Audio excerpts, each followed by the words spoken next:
On this episode of Bootstrappers, we're going to talk about after-hours maintenance. Best ways to onboard a unit, house, client, best practices for after-hours maintenance, and how to keep it simple so things get done right. That's on this episode of Bootstrappers. Welcome to Bootstrappers, a unique program designed to help make your business better. From property management to remote workers, Bootstrappers is here to help your business succeed. Bootstrappers is a production of Anaquim LLC, so let's lace up those business boots and join Bootstrappers with Jeremy and Gwen Aspen. Welcome to Bootstrappers, where we talk about topics that matter to real estate and property management entrepreneurs. I'm your host, Gwen Aspen, here with my spouse, Jeremy Aspen. That's me. We have a super exciting, very hot show today, talking about after-hours maintenance and leasing calls. Say it again, girl. Say it again. We're here. Well, I could try it. We have an awesome guest, Jose Delgado, who's the Chief Operating Officer at Anaquim. And he's been the director of Rent Manager Call Center for, 3 years before he got the new role. And so we know literally everything at this point about best practices for managing after-hours calls, which is literally the hardest thing in property management. It is one of the most difficult things. And what do we have? We have something like 80,000 units in management for the call center. So on any given day, we have heard everything. Yes, so we're going to go through things like best practices, managing maintenance people, preventing burnout, what kind of information you should have in your system, how you onboard buildings for success, how you manage after-hours expenses. We're going to go over everything regarding after-hours And calls. then all you have to do is do it. This is Bootstrappers powered by Anaquim. We help transform and scale your business. We improve your profitability for sure. And whether it's virtual assistance, a 24-hour emergency hotline, maintenance, leasing, or full-blown back office support, hell, we're even doing all office support these days, we've got you covered. So this is a fun show for me because I always love going down memory lane, Jeremy, about when we first got started with our property management company. And I love you and I think you're amazing. But I remember when That's what she said right before the divorce lawyer showed up. No, but I remember when we were first starting and you were like a one-man show pretty much at the beginning, and you were taking the after-hours calls. And I remember turning to you in the middle of the night and going, baby, you're so good at so many things, but taking these after-hours calls is not one of them. Yeah, well, in my defense, she was being a bitch. The tenant. It was awful. It was okay. Exactly my point. Yeah, it was exactly my point. And it doesn't matter because you know what? That is what happens all the time. They're always that way. And you just have to handle it because no one's in a good mood at 2:30 in the morning. Nobody. And so in Mike, I ended up deciding at that point that I did think it was probably most appropriate to hire somebody. Yeah. Somebody had to be doing this for us. I was on your side on that decision. 100%. Well, and I wanted, at that time we were working 6 or 7 days a week. And so part of why I was so frustrated and didn't do a very good job answering the phone is because I was burned out. You were. Which is what happens. You totally were. Yeah. So, but we should talk about all the iterations because, of course, when you start a property management company, you're going to answer the phones all the time yourself. And then after you hired the next person, tell us about how the after-hours maintenance works. So operationally, what has to happen is that, Jose will attest to this, I'm sure, but about 80% of the phone calls, maybe even 90% of phone calls you get in the evenings, weekends, and holidays are not issues that need to be dealt with right now. So all I really wanted was to have somebody to be able to pick up the phones and filter 80 to 90% of the unnecessarily urgent calls so that I could deal with just those few. That became manageable. I didn't like that either, which is why we ended up opening up a call center, which we can talk about later. But at least 80 to 90, when you get to about 200 units, you're busy on weekends, evenings, holidays. That's so true. There's nothing you can do about it. It's just statistics. And if you have multiplexes, you're going to have a higher percentage of them. So really all I wanted to do, this is the engineer in me, wanted to weed out as many of the calls that I could, so I could dedicate the energies I was going to spend during times that I didn't want to work on things that actually needed to be done, like useful activity? So we had some property managers take calls. We have had people in Mexico, like our virtual assistants or remote assistants, remote professionals take calls. We had our maintenance manager take calls. We did it a bunch of different ways. It was always not amazing because it wasn't anyone's profession. It was like, you usually work Monday through Friday. Oh, I need you to work on the weekends. And they had the same issue like that I was having. And they would get burned out, and then their quality during the week would suffer because they were working so hard on the weekends. So I want to get to my favorite story about this, which is kind of like the apex of suckiness of after hours calls. So I remember, I think it was back in 2017. It was a horrible winter here in Omaha. And we went to our business partners, who are like our best friends too at the property management company. We all have little kids, and we were like, let's do a staycation at this crappy Ramada that has like a cold water water park. And the water is like freezing there. My It's, lawyers like, are not telling nice. my lawyers are telling me to say that Ramada is not a crappy place. It just so happened this one was. So we were at this staycation here with the cold water park. The kids were having fun. It was Sunday morning, and I just had this feeling, because it was my job to just make sure someone was set up for the weekend calls and everything was ready to go. So they just had this feeling like just come over me that no one was answering the calls. And it's February in Nebraska, so it's freaking freezing cold, and we all know that no heat calls are like life and death, right? So this feeling comes over me. I grab my cell phone. I go into the VoIP system. 36 unanswered phone calls. On Saturday. Sunday morning. I was furious. So I called the guy who was our maintenance manager, and I was like, WTF? What the hell happened? And he is in North Carolina at a disc golf Frisbee competition. Golf. Yeah. And he says, oh, unfortunately, I have bad reception here. And I was like, BS. There's no way that you missed 36 calls for bad reception. But basically, at the end of that call, we both knew that I was in a hostage situation. He was doing a great job Monday through Friday. How many great handymen are there? I mean, it's not all the ones that we hire. All of ours are amazing, Yeah. but it's not like you can just... They're hard to get. It's not like there's one in a million that show up and do amazing work. And he knew, because of the demographics of the operation and who's available, that what are you going to fire me because I didn't do a good job on a weekend when I do an awesome job Monday through Friday? He knew I wasn't going to fire him. And at this point, we had been in property management for so long, I just couldn't live this way anymore. I couldn't live this way anymore. I was sick. I was burnt out. I was sick of it. It was like every weekend and holiday was stressful, wondering if the person's going to pick up the phone. And I needed a solution. And so I said to you, we have to just start a call center. Yep. Like I'm going to solve this problem for us, and we're going to solve it for everybody, because nobody can live like this long term. And thus was born the Rent Manager Call Center. And let me caveat this with, even though it is a Rent Manager Call Center, we're the white label Rent Manager Call Center stuff.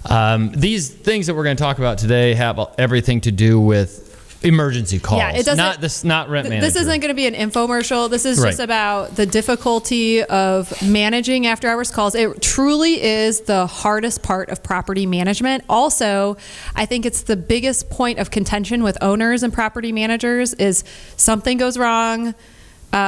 Historically, before we've kind of teased this out, there's some kind of problem in after hours calls. It's like 3 times the cost to fix anything if it's on a holiday, 2 times if it's in the middle of the night. And owners are pissed because they spent a lot of money. Tenants are mad. A week in property management, oftentimes a big portion of it is just teasing out the problem that happened on the last weekend. Would you not agree? Yep, yeah, because it shows up in billing. And it's so stressful. I feel like any problem that's a result of after hours calls is like the most stressful, horrible problem to resolve. So we can talk about those things, and it's probably so after you ran the call center for a little while when we were just starting it up, Jose came on board. Jose Delgado, who is the Chief Operating Officer of Anaquim. Hello. Hey, what's Hello, going Jose. on? He's in New York right now talking to some of our clients out there. How are you doing? I'm doing great. How are you guys? Great. So can you tell us your experience? Well, just tell us what Rent Manager Call Center is and what problems it solves, and we'll go from there. Of course, the call center, like you mentioned, primarily is taking those calls, making sure none of those calls are missed. That's really the most important thing, and we do that, very efficiently. And the primary purpose of it is, I think Jeremy is right, and I don't.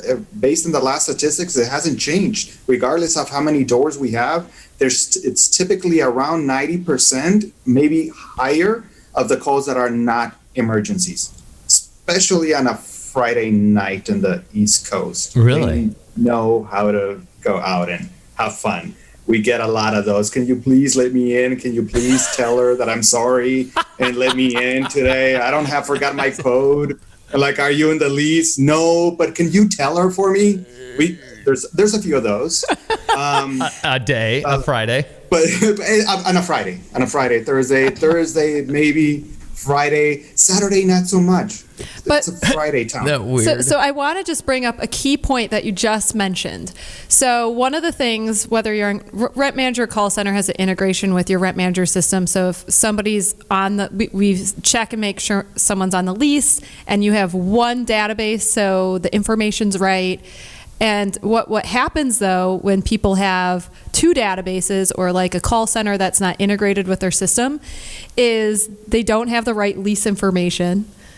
And so everybody gets locked out when they're moving in, right? Because they don't know how the doors work. They don't know how hard the door, they forget to unlock it, whatever, something bad happens. You forget the code, yeah. And then they call, and then the after hours call center doesn't have the information that they now live in the apartment.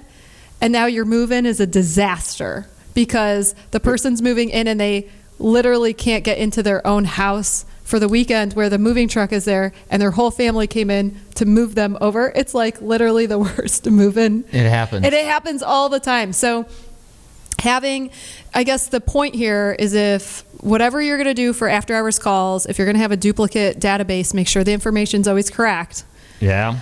Or get an integrated system like we have, or have somebody on your team with access to the real information answering the phones. But that's absolutely it. If we can solve that problem, if someone gets stuck outside, if they're on the lease, we can help them out. We cannot solve love problem. No, and but the problem also is with that, if you have your regular staff taking those calls, that's where the burnout happens. Mm-hmm. Who can manage those calls all weekend? And if they're just on their cell phone and they're at the bar answering the calls, then if it's something that needs to be addressed on Monday, the tenant has to call in again on Monday because it's not in the system.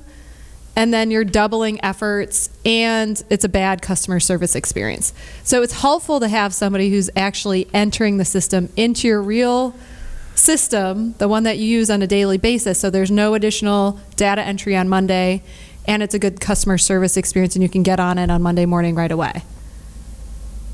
That's it. That 90% non-emergency is an extremely important factor. The burnout comes from having to manage those. We'll manage those. We will filter the ones that are truly emergencies, and we will take care of those. And we will call. We will escalate if it's truly an emergency. Otherwise, everyone gets to rest. The integration is extremely, extremely valuable. We don't have to call just to ask a question, and we don't call you just to let you know that we got a call. That's true. Yep, that's a big deal. Like, we don't have to call somebody up, so we block the call, and then we have to make a call, which is just a little bit more refined, but we're still not blocking them from the interruption in their day. So, like, what's an example of a call that you're blocking them from getting because of the interaction or integration? I would say key tag information, the key code, or What's the key code to get into the front door? That's very, very common. Yeah. That's why we get so many calls in the cities of big multi unit levels. That's very common. Blocking the call also for an emergency, true emergency. My apartment is flooding. It's a common one.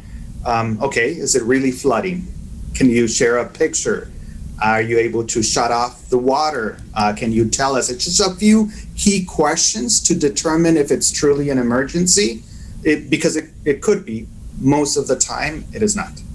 So since we have that true integration, when we started the call center, I was the manager on call, and I got one of those it's flooding calls in a single family, like beautiful, brand new house. And it was awesome because the client had put in the water shutoff information into their system. They had written it down. So they did an awesome onboard of the house where they had all the appliance information, all the water shut off. Like, it was gorgeous, and I had access to it. So I remember walking the lady through. I was like, go under the basement stairs, open the door. There's another little door on the right. There's a red handle. Pull it up. And we were able to stop the flood over the phone, saved the owner thousands of dollars. We never got to thank you. But so here's the takeaway. Here's the thing that if you're a property management company, here's what you do. Onboard the tenants, the units, the properties, and the owners well. Have all of that information that you brought. Because if you have an appliance, like let's say the serial number, make, model, and serial number of a washing machine, and someone calls in about that washing machine, it is so much less expensive if you manage your negotiations right to call up a vendor, tell them what's broken with the make and model. Then they don't need to go out there, find out what the issue is. They can start working on bringing the right pieces to the first visit and get it knocked out. So not only do you save a trip, but you're also saving the time for the tenant to have their dishwasher back on board. And if it's like a air conditioner and it's super hot and that would be an after hours call, you're cutting the time down. If it's 2 times the expense because it's on the weekend or whatever, you're cutting it down maybe in half the time that it takes to maintain it. So you can really save your owners money, and the customer service experience is so much more professional, and we're always chasing those online reviews. Right, yeah. Back to the multifamily, though. Multifamily after hours is like so different than single family. Don't you agree, Jose? It is very different. Demographics, geography, it's all different, a different scenario. We know our clients, if used well, the opportunity to put in details, guidelines, the UDFs, if used rent manager, used properly, instead of maybe all of these guidelines being outside of rent manager and trying to integrate it, trying to give us a link to those guidelines. There's ways to do it in rent manager the way that Jeremy just broke it down, that all of those things now make the variability of the types of calls that we're going to get a lot more simple, because as soon as we pick up the phone, we know who it is. We know what those guidelines are asking us to do. We know what the exceptions are. What we try to get them to focus on, since we focus on property management, is what those exceptions are. What is it that you don't want me to do? What is truly an emergency, et cetera? There's a lot of detail, and I think that the integration itself sounds pretty valuable, but it's a lot more valuable than a lot of people typically anticipate. So I want to give an example of why it's valuable. So let's say someone calls in, and with our system, it pops up, if they're in someone's rent manager system, it pops up who they are and where they live. If you don't have that integration right from the phone, 123 Main Street can easily become 231 Main Street. And then what you're doing is you're sending out an expensive technician to the wrong property, And let's say it is a flooding call and they can't get the water off themselves and they really need a plumber. Well, the time that the flooding is going on is now twice as long, and you wasted money going to the wrong house. It's so expensive to do after hours maintenance poorly. It's very difficult to make a mistake with the integration. That's actually a better way of putting it, because you would actually physically have, there's a phone number, it pops up, it cross-references, it pulls up a profile, you know who you're talking to. You can say, hey, John Doe, how are you doing? And be accurate. Mm-hmm. And that's a big deal. And there's no human and you don't need error that you're working around. Yeah, you don't need to do what's your last name, what's your first name. Oh, God forbid it's John Smith. Because literally we probably have 40 John Smiths in the software, and now you've got to rifle through all of those. So I want to talk about one other thing with this is the fair housing violations that you can get if you don't do after hours maintenance consistently. So here is a protection, and this doesn't even necessarily need to have an integration. So even if you have a software that doesn't have an integration, one thing about having a call center, somebody that specializes in phone calls, is that they can take a call, and if they handle the work orders identically for everybody, then you know that they're entering the system, whether it's some super simple, unsmart system like sending it by email or sending it in or via an integration, you're treating it exactly the same. Now, there's still opportunities where your employee, which protects you from fair housing, there's still an opportunity for your employees to maybe make decisions based on race and sex, creed, and whatnot. But at least you know that everything is entering the system immediately, and every time that somebody calls in, you're protecting yourself with that kind of a system. Okay, so Jeremy, you're so right about fair housing and how everything has to be entered the same way. But that goes to guidelines and making sure that people answering your phones have to be well trained or have like a list of guidelines that they use that are always the same for each and every person to avoid a fair housing violation. So Jose, you work with people very closely on making sure that they have nip and tuck guidelines. What guidelines do you recommend people have for after hours calls? Honestly, staying on that same advice of consistency, the best advice is to not overcomplicate the process. And if you have plumbers, if you have electricians, and the steps that we are to follow are not overcomplicated, the escalation is not overcomplicated, how we treat each tenant in this more simplistic form and quick reaction and making sure that they are safe, the property is in good shape and no one's in harm's way. That's extremely, extremely important. So the guidelines started from the highest level on what's an emergency. That's really important. And keeping that aligned allows us to stay consistent in every single call. That in turn, if we keep it simple and we focus on those emergencies, that in turn will allow us to be more efficient, effective in our way of treating those calls, but also the underlying value that we learned quickly within a few months of starting the program was how cost effective it is. At the very beginning, there was a lot of, we want this, we want you to answer the phone in this way. We want a silly example would be, hi, Jeremy, thank you for calling Wistar. How are you today? How can I help you? Versus, hi, Jeremy, how can I help you?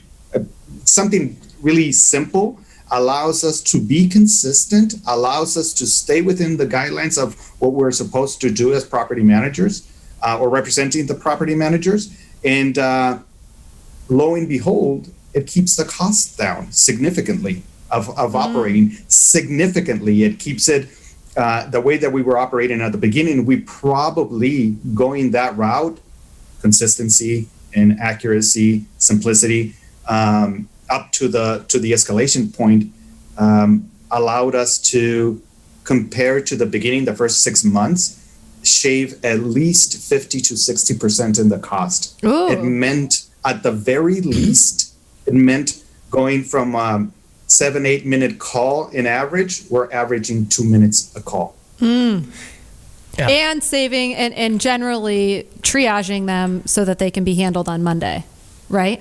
That's it. Yeah. Because you don't have to ask a million questions if you know it's not an emergency.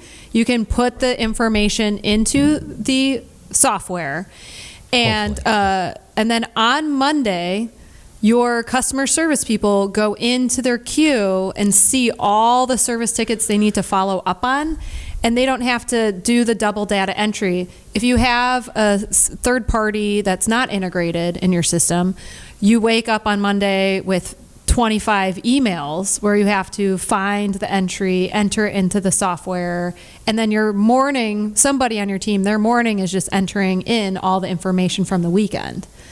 The other good thing is if it's already in the software, your billing is pretty easy, or is easy, because it's already, you have the service tickets. Then if you send out a vendor, they have access to that number. There's no trying to figure out which issue goes with which service ticket, and then your billing's easier too. So it saves you money across the board, not just with the call, but with the whole process afterward. Well, and another important guideline, I think, if you're a property manager, you want to write this one down.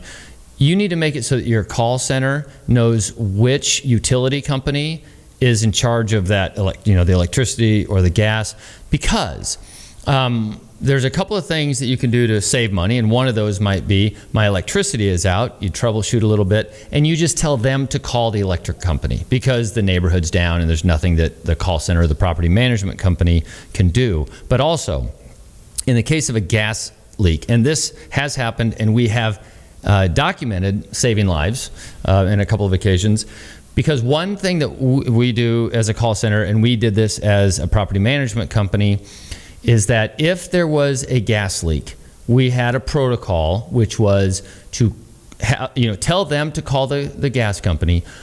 No, we call the gas company with them on the phone, and we stay on the phone call to make sure that the story is actually passed on to the gas company, because sometimes people might be drunk, or you might be dealing with somebody that has a mental disability, and you might tell them to call the gas company, but if they don't, they're just as dead. Right. So they'll say no. We have those examples. They say no. They refuse. Okay, then let us help you. Yeah, and we'll take them. We'll pick up the phone. We'll connect them to the utility company, and then we can kind of triage a potentially deadly situation. Because we've learned, at Wistar we lost an employee due to a gas leak, and so we take that extremely seriously.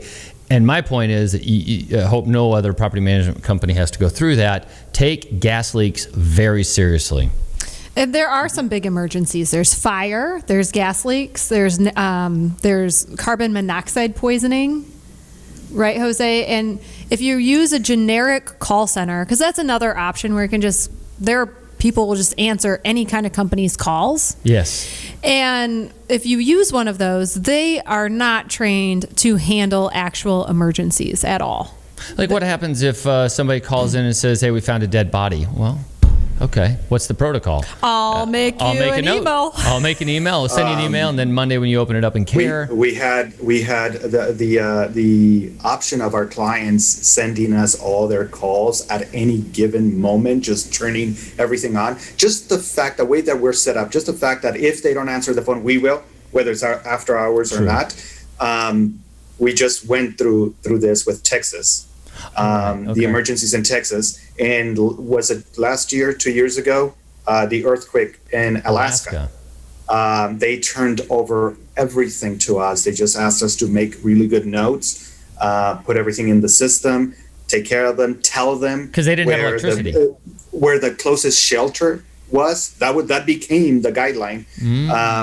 And who to call. And we were going to get back to them as soon as possible, obviously, but call us back if you need anything, because we were going to be there. We were going to be there to answer any questions, make him feel that we were taking care of them. That was really, it was something that happened. It was something that happened very early, and that probably we were able to really support our client in Alaska. And to take this on maybe a lighter note, one wonderful thing is if something's wrong with like a multi-unit complex, like let's just say that the garage door to a multifamily isn't working and it's a high-end apartment complex. We can have in the guidelines exactly what's going on. Yes, we're aware of the problem. Here's the workaround to open the garage, and we have it scheduled to be fixed on Monday. What that does for our clients is it allows, first of all, it reduces the stress level of the tenant right away. They're like, oh, they've got it, they're handling it, I can handle opening it up by hand, or I know why it's open all the time, or whatever the deal is. And then on Monday, you don't get like slammed with phone calls about something you already know. Well, yeah. And so that has, and on top of it, it equals a great customer service experience. So these complexes, which are competitive, it results in 5-star reviews up and down the board. It makes people happy about their living experience, and when they're happy, they stay, which is also less expensive. So I was going to try to come up with some argument where if you use a call center that just uses emails, it's not integrated, and they just take calls, it's fine, you can make do. But the integration part, now that we're talking about it, I would not ever use a call center that's not somewhat integrated, because one of the other things, we have a different vantage point, right? Because we're a property management company that uses a call center, and we own the call center. But one thing that's really useful is that if you have a multiplex or the city, an area goes out, we can actually see the work tickets that have been created in the recent past and identify a trend, so that instead of having 67 or 100 emails or tickets created, we're stopping it right at the very beginning. It's like, oh, we got the electric thing. That is, you've got to have an integration in order to be able to see that stuff. Oh, or so does it result in like tons and tons of tickets? Because otherwise, a lot of these larger call centers, you can call in and they're taking the call and they're sending out the email. Well, every single person in the complex might call because there's a problem. Well, if you don't have an integration, you can't see what, call agent number 44 is doing. So you never know what activities are going on in the neighborhood or in the property that you could use to just say, okay, all right, everybody, Denver has a problem. Here's the new answer. So that becomes the new, the new guideline for the night. It's such a game changer. Yeah. So I would not use a call center that isn't integrated. So I want to get to best practices, though, because I know a lot of people have guidelines like what temperature is considered too hot where you have to fix the AC, right? So what if somebody says, I have asthma or diabetes or a brand new baby? We're organized enough where we have guidelines for even that guideline, right? I was thinking of that when I said something about health. At the highest priority level is their health, the health of the individuals. The place is flooding, but there's no water.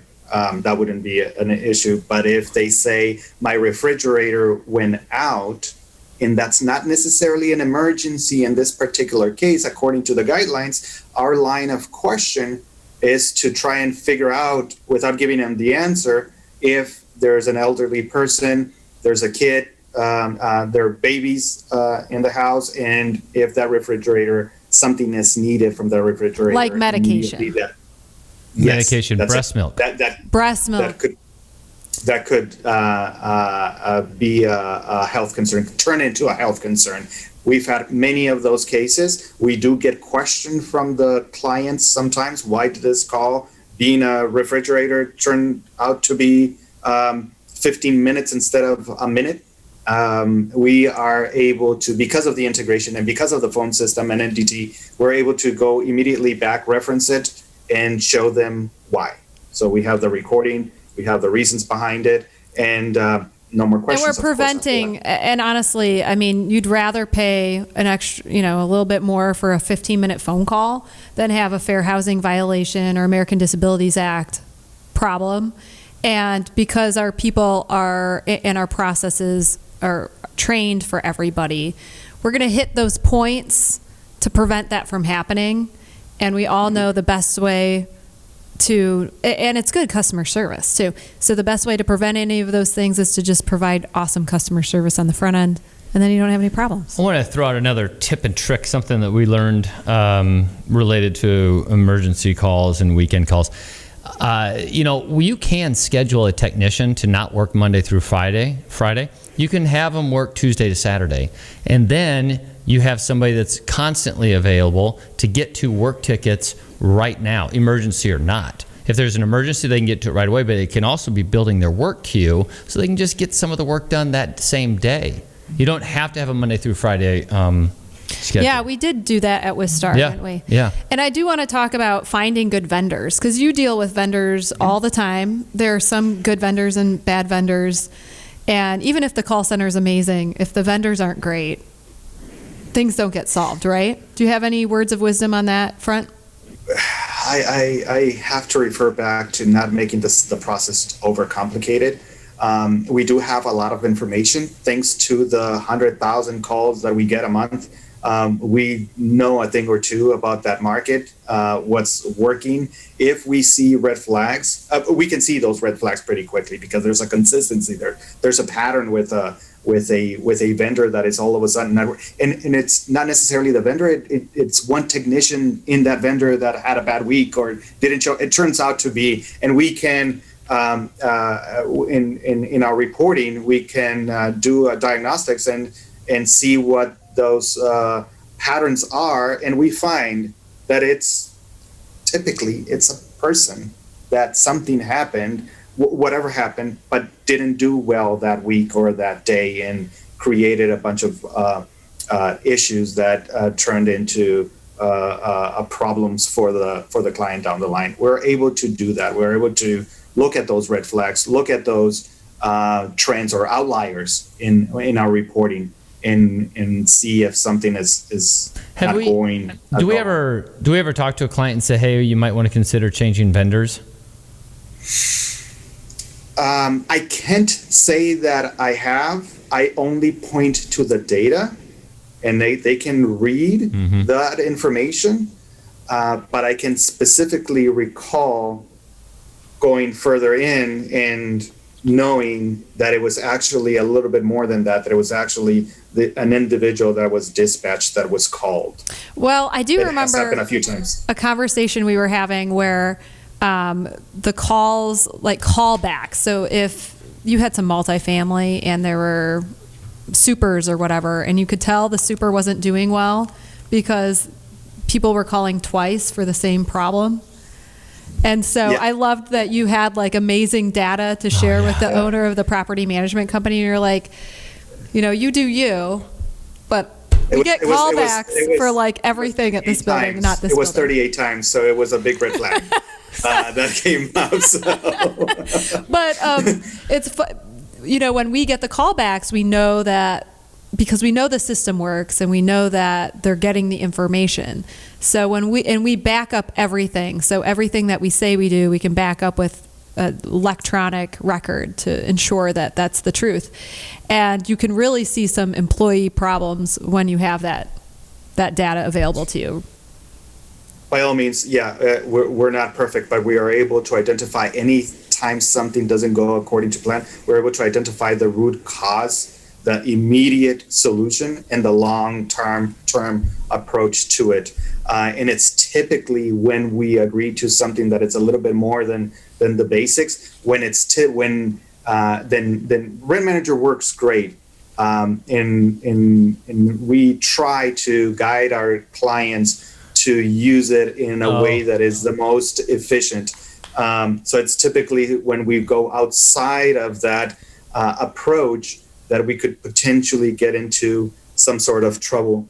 So that's the nice way of saying that a lot of property management companies use their software very poorly. And we actually have an opportunity to fix that. Because or they're it makes it easier, right? It makes it so much easier when they don't have bypassing the system, it will come back to and it costs so much money. So a lot of the times people don't use the full functionality of one software. So then they buy another software to fix the problem that doesn't actually exist. It's just learning the software more.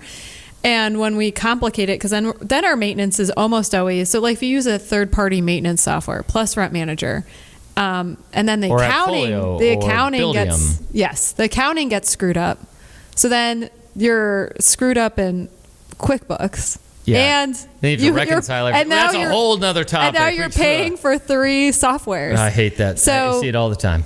All the time. Because most of our clients we talk about Rent Manager and this thing, but vast majority of our clients are not Rent Manager clients. I think that's fair to say. For the remote professional service. Yeah, for the remote professional service. Oh, yeah, Correct. The call center, all of them are, but not for remote. So we see this stuff, and it's just, kudos to everybody that's trying to make their lives easier by layering tons of new software on top of itself. But you're jumping over dollars to get to nickels. And sometimes that KISS methodology, keep it simple, stupid, is like totally the way to go. One thing that I do want to make a point, because it's like the number one helpful thing in property management, especially if you're getting started, just have some space heaters available and some window AC units. Have them ready to go. Buy them off season. And it will save you a lot for weekend calls. That's one of my big pieces of advice. Do you have any other just simple pieces of advice for people to make life easier? Take advantage. Take advantage of the call center. Take advantage of the onboarding process. Take advantage of Rent Manager. Sorry, Rent Manager, it's not the prettiest format, but it works. Take advantage of it. Use us. If you give us an opportunity to work with you, use us. Ask us how to integrate it, how to do the onboarding, how to use UDFs, what are some of the best practices. Take advantage. We don't charge for onboarding. We don't charge for long-term contracts. If it doesn't work, we'll understand. Things happen. Because we know we're awesome. And this isn't an infomercial. Yes. It's starting to sound like one, but hey, when we're good, we're good. No. Yes, I'm sorry. It's more of a take advantage of our knowledge and what we've been through, and we will try to keep it simple and efficient. Yep. Amen to that. So, hey, Jose, have fun in New York. Yeah, have fun. And we'll probably see you here before too long. And thanks for the information. That's it for this week's Bootstrappers. This has been Bootstrappers, a unique presentation designed to help you better understand how the world turns. Contact Gwen or Jeremy at hosts@bootstrappers.club or visit our website, anaquim.net. Be sure to subscribe to our podcasts on Apple, Google Play, Spotify, and our YouTube channel. Thank you, and join us next time for Bootstrappers.